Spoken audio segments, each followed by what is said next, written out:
কিন্তু তা সত্ত্বেও এই প্রস্তাব মেনে নিতে নেতানিয়াহুর অনাগ্রহের কারণ হচ্ছে যে কোনো ধরনের যুদ্ধবিরতির অর্থ হচ্ছে এই প্রশ্নের মুখোমুখি হয়ে ইসরায়েলের কি লাভ হলো পারে। এই প্রশ্ন আরো বেশি করে উঠবে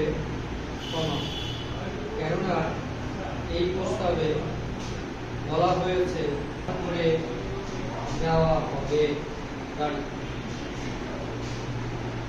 ইসরায়েলের অভ্যন্তরে কয়েক মাস ধরে এই যুদ্ধের বিরুদ্ধে নাগরিকেরা প্রতিবাদ জানিয়ে আসছে এবং যুদ্ধবিরতির মাধ্যমে জিম্মিদের ফেরত আনতে হামাসের সঙ্গে চুক্তির জন্য চাপ দিচ্ছে সরকারটি।